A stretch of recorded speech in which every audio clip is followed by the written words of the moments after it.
اے لوگو من آل جاریتین دخلت انا وهو الجنت کہاتین واشار باصبعی. اے لوگو اگر تمہارے گھر میں دو بیٹی پیدا ہوں گی صحیح طریقے سے، اگر تم اپنی بیٹی کو پال لو گے صحیح طریقے سے، اگر تم اپنی بیٹی کی پرورش کر لو گے تو تم کل قیامت کے روز ایسے جنت کے اندر پرویش کرو گے. یعنی نبی فرماتے اے لوگوں، دو بیٹی کے پیدا ہونے کی وجہ سے اور دو بیٹی کو پالنے کی وجہ سے کل قیامت کے روز تم میرے ساتھ بالکل یہ جو دو انگلی آپس میں لگی ہوئی ہے، آپس میں سٹی ہوئی ہے، آپس میں ملی ہوئی ہے، اس طرح مل کر اس طرح میرے ساتھ جنت کے اندر پرویش کر جاؤ گے.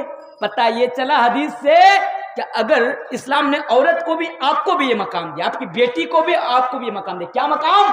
اگر آپ کے گھر میں دو بیٹی ہوں گی جس کو آج ہم اور آپ نظر انداز کرتے ہیں، اللہ کے پیارے رسول فرماتے ہیں کل قیامت کے روز بیٹی کو پالنے کی وجہ سے تم جنت کے اندر چلے جاؤ گے. اللہ اکبر. بیٹی کو پالنے کی وجہ سے، اس کی پرورش کرنے کی وجہ سے تم جنت کے اندر پرویش کرو گے. اور کیسے پرویش کرو گے؟ نبی کے ساتھ ساتھ. جس طرح تمہاری یہ دو انگلی آپس میں لگی ہوئی ہے، آپس میں ملی ہوئی ہے، بالکل تم ایسے نبی کے ساتھ تم پرویش کرو گے. اور ایک حدیث سنتے جائیے، 20 منٹ کا ٹائم باقی رہ گیا ہے، شارٹ کٹ میں بتاؤں.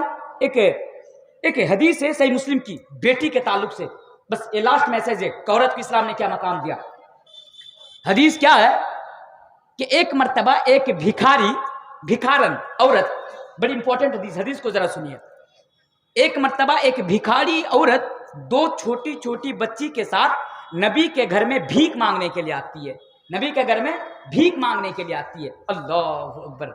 کیا حالت ہے میرے نبی کے گھر کی، ذرا دیکھیے کہ ایک عورت، اے دنیا دار مسلمان، دنیا کرنے والوں، پیسہ کرنے والوں، زمین جائیداد پراپرٹی کرنے والوں، پیسوں کے لیے بھائی کو قتل کرنے والوں، پیسوں کے لیے غریبوں کا حق مارنے والوں، ذرا دیکھو کہ نبی کا گھر ہے.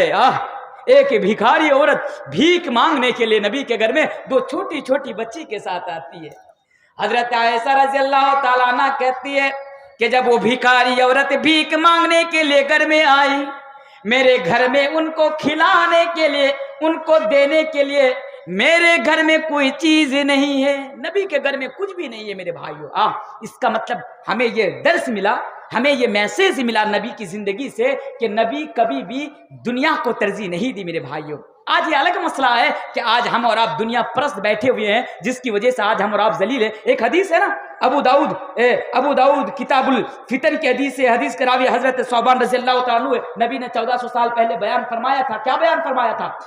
یوشک الامم ان تداعى علیکم کما تداعى الاکلۃ الى کسعتها فقال قائل ومن قلة نحن يومئذ فقال قائل ومن قلة نحن يومئذ قال بل انتم يومئذ كثير ولكنكم غثاء كغثاء السيل ولا ينزعن الله من صدور عدوكم المهابة منكم ولا يقذفن الله في قلوبكم الوهن فقال قائل يا رسول الله ما الوهن قال حب الدنيا وكراهية الموت. ایک حدیث ہے میرے بھائیو، لمبی حدیث ہے. نبی نے بیان فرمایا تھا مسلمانوں جب تم دنیا دار بن جاؤ گے، دنیا سے محبت کرنے والے بن جاؤ گے تو کیا ہوگا جانتے ہو؟ تم دنیا میں بھی جوتا کھاؤ گے، آخرت میں بھی جوتا کھاؤ گے.